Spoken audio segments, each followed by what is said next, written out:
From near bankruptcy to an audacious crowdfunding campaign, Blender could have been another forgotten piece of software. Instead, it became a global phenomenon, free, open source, and rivaling industry giants. But how? Why would someone give away a tool this powerful for nothing? This isn't just a story about software. It's about resilience, community, and a philosophy that creativity should have no barriers. Stay tuned as we unravel the suspenseful journey of Ton Roosendaal, the man who dared to make Blender free and change the creative world forever. The story starts in the 1980s in the Netherlands. Ton Roosendaal was no ordinary software engineer.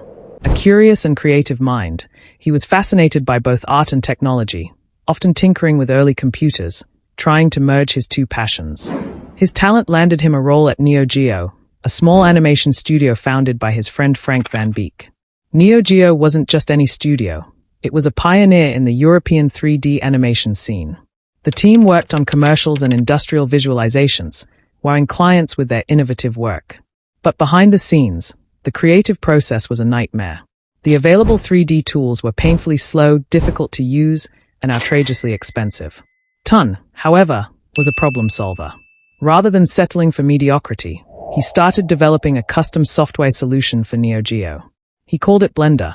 The early Blender, building a tool for efficiency. Blender wasn't meant for the public. It was an internal tool, built to streamline Neo Geo's workflow. From the outset, it was clear that Ton had created something special.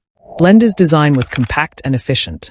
Unlike other 3D software, it didn't require expensive hardware, and its interface, while unconventional, was incredibly fast for those who mastered it. Ton's colleagues at Neo Geo quickly adopted Blender. It allowed them to create stunning visuals in record time, giving the studio a competitive edge. By the mid-1990s, Blender had become an essential part of Neo Geo's success.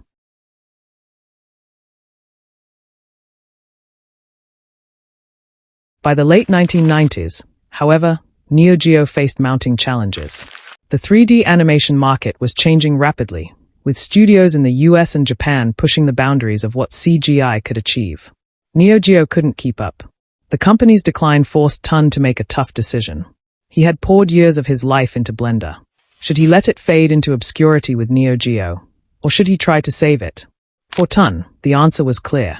Blender wasn't just a tool, it was a dream. He saw its potential not just for studios like Neo Geo, but for creators everywhere. In 1998, Ton took a leap of faith. He founded a new company called Not a Number, NAN. Its mission, to turn Blender into a commercial product. NAN was ambitious. Ton and his team believed they could disrupt the 3D software industry with Blender's innovative features and lightweight design. But there was a problem. The challenges of commercializing Blender. Blender was unlike any other 3D program. Its interface, while efficient, was notoriously difficult for beginners to learn. Ton had designed it for professionals, not casual users. As a result, it was hard to market. Meanwhile, the 3D software landscape was dominated by industry giants like Alias, Maya, and Autodesk. These companies had massive budgets and established user bases. Competing with them was an uphill battle. Despite these challenges, Ton pressed on. NAN introduced paid licenses for Blender and worked to improve its usability. For a while, the company gained traction, attracting a small but passionate community of users.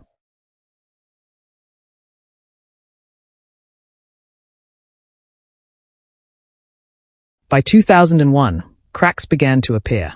NAN's sales weren't enough to sustain its operations, and investors began to lose confidence. Blender was innovative, but it wasn't profitable. In early 2002, NAN declared bankruptcy. The rights to Blender were now tied up with the company's creditors, and Ton faced a devastating reality. The software he had dedicated his life to was out of his control. For most people, this would have been the end of the story. But Ton Roosendaal isn't most people. Instead of walking away, he devised a bold plan to save Blender, not as a commercial product, but as something entirely different. Ton envisioned Blender as free and open-source software, available to anyone, anywhere. This wasn't just about making Blender accessible. It was about creating a global platform for creativity and innovation. But there was a catch. To make Blender open source, Ton needed to buy back the software's rights from NAN's creditors. The price?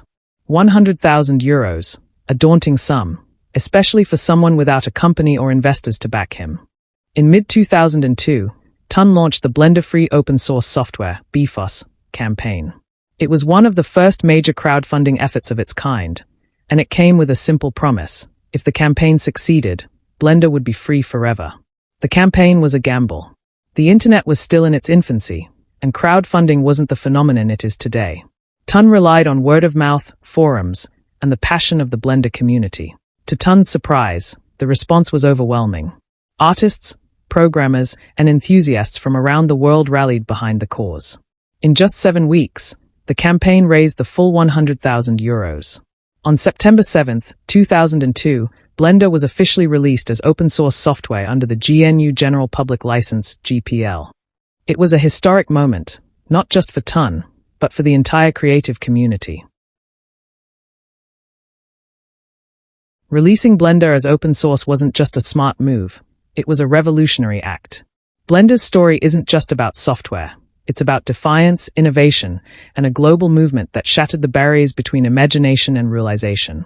What began as an internal tool to streamline workflows in a small Dutch animation studio has grown into a phenomenon that's rewriting the rules of creativity. When Blender was first developed, it wasn't intended to change the world. It was designed to solve problems, an efficient, compact tool built to meet the demands of an ambitious studio. But as the animation industry evolved, so did the challenges. Faced with dwindling resources and the collapse of his company, its creator had a choice: let Blender fade into obscurity or fight to give it a new life. That fight was far from easy. Transitioning Blender into open-source software wasn't just a technical challenge, it was a radical gamble. Crowdfunding campaigns were practically unheard of at the time, and the idea of releasing something so powerful for free seemed almost naive. Yet, against all odds, the global creative community rallied. Artists, developers, and dreamers came together, raising the funds to buy Blender's freedom. On that pivotal day in 2002, Blender wasn't just saved, it was transformed into a beacon of possibility. From that moment, Blender became more than a tool, it became a statement. Its open-source nature invited contributions from around the world, creating an ecosystem where collaboration replaced competition. Developers refined its code, pushing its capabilities far beyond its initial scope. Artists embraced its quirks and unlocked its potential, proving it could stand toe-to-toe with industry titans like Maya and 3ds Maximum. Blender wasn't just competing, it was innovating. Its impact spread rapidly.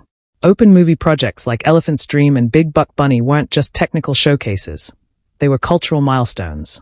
They demonstrated that Blender could produce professional-grade content while remaining accessible to everyone. Major studios started taking notice. Researchers used Blender to prototype breakthroughs. Educators integrated it into their classrooms. Slowly but surely, Blender became the backbone of a new creative era. Today, Blender is a global powerhouse. It drives blockbuster films, indie games, architectural visualizations, and scientific discoveries. But more importantly, it represents a philosophy: creativity belongs to everyone. By rejecting paywalls and embracing collaboration, Blender has redefined what it means to innovate. It's no longer just software, it's a movement, a challenge to the status quo of ownership and accessibility. Blender's journey is far from over. With every new release, every contribution from its passionate community, and every project that pushes its boundaries, Blender continues to evolve. It's a reminder that great ideas don't need corporate backing. They need determination, vision, and the belief that the best things in life really can be free. As the story of Blender unfolds, one thing is clear: this isn't just about what Blender can do. It's about what you can do with Blender. The possibilities are endless, and the revolution is just beginning.